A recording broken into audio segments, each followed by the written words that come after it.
I've been thinking, have you ever been so overwhelmed by your emotions that you have overreacted or made a terrible decision that you later ended up regretting? Today, we will explore how to better manage our emotions with the secondhand advice from the book 10% Happier by Dan Harris. If you ask anyone what they want in life, most people will answer that they want to be happy. Happiness is something that everyone desires and strives for. But how do you find happiness? Can meditation be the answer? In 10% Happier, journalist and author Dan Harris shares his compelling story so that you can understand how the ancient art of meditation can change your life. After Dan had a nationally televised panic attack on Good Morning America, he knew he had to make some serious changes. Harris suddenly found himself on a bizarre adventure as a lifelong non-believer involving a disgraced pastor, a mysterious self-help guru, and many brain scientists. Eventually, he came to realize that the source of his problems was the very thing he always thought was his greatest asset: the insatiable, incessant voice in his head. This voice had both propelled him through the ranks of a hyper-competitive business and also led him to make the profoundly stupid decisions that provoked his on-air freakout. Just like Dan, we all have a voice in our heads. We commonly refer to this voice as our ego. It is what has us losing our temper unnecessarily, checking our social media feed, and continually thinking about the past and the future at the expense of the present. The ego is our inner narrator, our sense of self, and the voice that tells you what to do. We often refer to the ego as the source of conceit, pride, or self-serving behavior unconcerned with others' well-being. Our egos comment on our actions from the moment we open our eyes in the morning until we fall asleep at night, telling us what to do and what not to do. Most of us would assume we're stuck with this voice and there's nothing we can do to control it. But taking steps to rein in our ego can make us happier, healthier, and more productive. Luckily, Dan Harris stumbled upon an effective way to control this voice. While he did seek various self-help gurus and tried numerous approaches, he finally learned that the answer was in the simple act of meditation. Meditation can do everything from lowering your blood pressure to rewiring your brain. It can also have profound effects on our mental and physical health, and thus our well-being. Dan took a deep dive into the mysterious and hidden world of CEOs, scientists, and even Marines who are now using meditation for increased calm, focus, and happiness. Harris was diagnosed with depression in his early 30s. He turned towards drugs as a possible solution for his depression. He started experimenting with hard drugs such as cocaine and ecstasy, but he could never reach satiety. After extreme experimentation with drugs, he learned that, neurologically speaking, there was no such thing as a free lunch with drugs. Although the drugs did provide a temporary high, the drawbacks far exceeded the benefits. His psychiatrist helped him understand that the drugs he was using were triggering his panic attacks. During his journey, Harris came across various research studies. One study found that regular churchgoers tended to be happier because they felt that the world is infused with meaning and suffering happens for a reason. This belief helps them deal more successfully with life's inevitable letdowns. It is imperative to understand that everyone suffers in life. That suffering can be in the form of emotional pain, disease, financial issues, lost love, and of course, the one thing none of us can ever escape: death. Even if you are born into a privileged life and are kept in an overly protected environment where you are sheltered from pain and given all you desire, everyone will still experience suffering. Accepting that you are a flawed human being with both strengths and weaknesses will help your understanding that suffering is a part of life. Like many other people who seek peace and happiness, Harris also learned that all we have is the present moment. We experience everything in our past through the present moment, and we will experience everything in the future the same way. Our egos are obsessed with the past and future, and in its obsession, neglects the present. We have to learn to live in the present and make the present moment our friend, not our enemy. When we observe ourselves or others, we find that most of us live habitually, as if the present moment is some obstacle that has to be overcome to get to the next moment. We spend each moment of our lives as if it is not right and it has to be better. Not living in and accepting the present is one of the root causes of stress.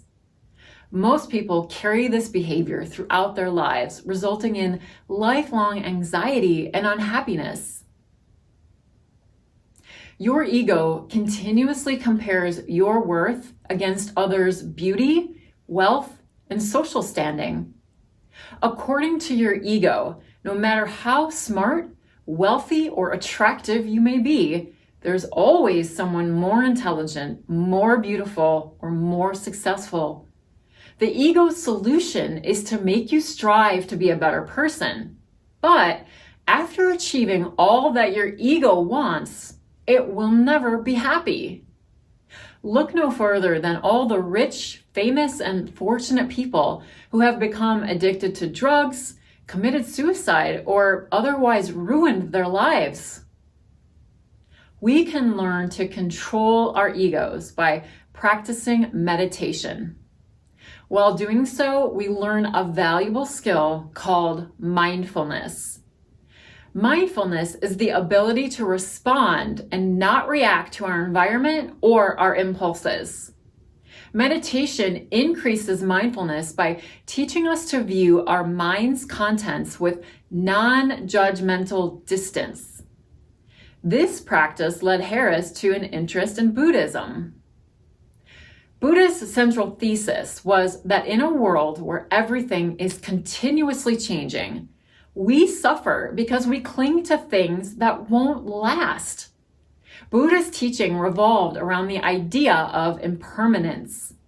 It is the state or fact of lasting only a limited time. Truly understanding this idea will take you off the emotional roller coaster, and you will be able to see the events in your life, the daily happenings, and your desires through a wider lens. Impermanence allows you to drop your attachments. According to Buddhist teachings, we have 3 habitual responses to everything we experience. We want it. Think about that gut level desire to eat that piece of cake. We reject it. Imagine swatting away at annoying mosquitoes. We zone out. Have you ever listened to a flight attendant's safety instructions all the way through? Yeah, right. Mindfulness gives us a 4th option. We observe without judgment. The way to mindfulness is through meditation. Most people think of meditation as a complicated process that requires a lot of spiritual enlightenment. In reality, it is straightforward, and the best part about meditation is that you don't need anything to get started. Anyone can meditate anywhere. First, find a place where you can sit comfortably. Just make sure that your spine is reasonably straight. After that, focus on feeling the sensations of your breath as it goes in and out. Whenever your attention wanders, as it inevitably will, forgive yourself and gently come back to your breath. You don't need to clear your mind of all thinking or think about any particular thing. You only have to sit and focus on your breathing. This simple act of meditation helped Dan Harris discover mindfulness. Mindfulness is simply the ability to recognize what is happening with your thoughts right now without getting carried away by them. While you may think that you are mindful, the truth is it requires a lot of rigorous mental exercise to tame your mind.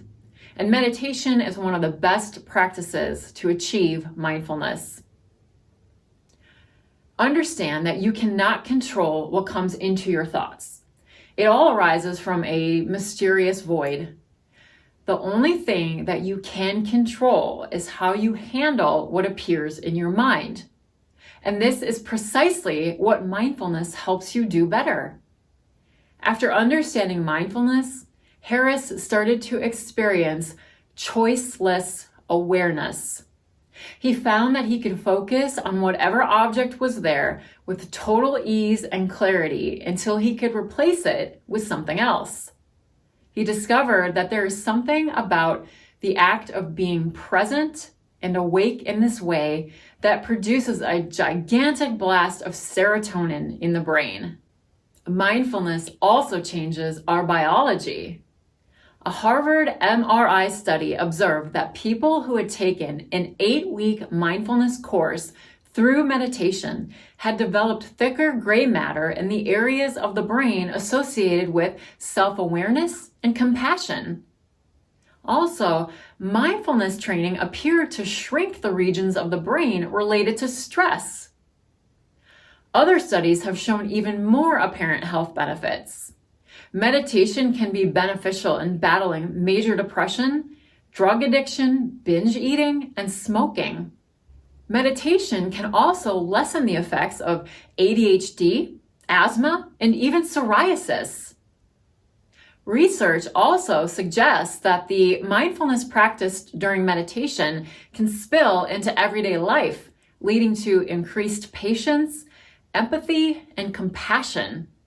Meditation helps you understand life and look at it more objectively.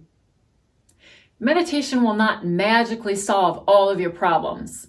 However, it will equip you with the mental capacity, focus, and ability to handle life's stressors better. Also, meditation increases your compassion. The Dalai Lama teaches that there is a self-interested case for being compassionate. Practicing compassion ultimately benefits you. Adding compassion and empathy to your meditation process will positively affect your daily life and interactions with the people you meet. Being compassionate towards others helps you to become a more fulfilled person. Demonstrating compassion toward yourself improves your decision-making by forgiving yourself for mistakes and accepting your flaws. Meditation is a simple way to increase mindfulness and compassion in everyday life. It will help you achieve mindfulness, which can help you recognize what is happening in the present. This mindfulness will better equip you to handle your problems by creating a space between stimulus and response. You will observe these thoughts and let them pass without being consumed by them. You will not react, but respond with sober calmness. Furthermore, studies have demonstrated that people trained in self-compassion meditation are more likely to improve good habits and behaviors, such as quitting smoking or eating healthier. All of this will lead to a slightly happier you every day. Or, in Dan Harris's words, you will be 10% happier. And who doesn't want that? How do you practice mindfulness? What beliefs have you had to unlearn? Comment below with your best advice.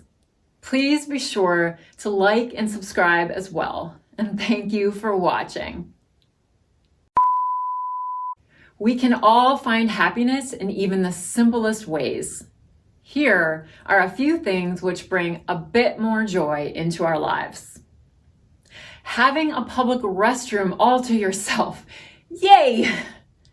The sugary milk left over at the bottom of your bowl of Cinnamon Toast Crunch. Ah, delicious. A bonus onion ring in with your French fries. Although you might be concerned if the establishment doesn't actually serve onion rings. And finally, ending on an even dollar amount while pumping gas. It's the little things, people. May you be 10% happier today.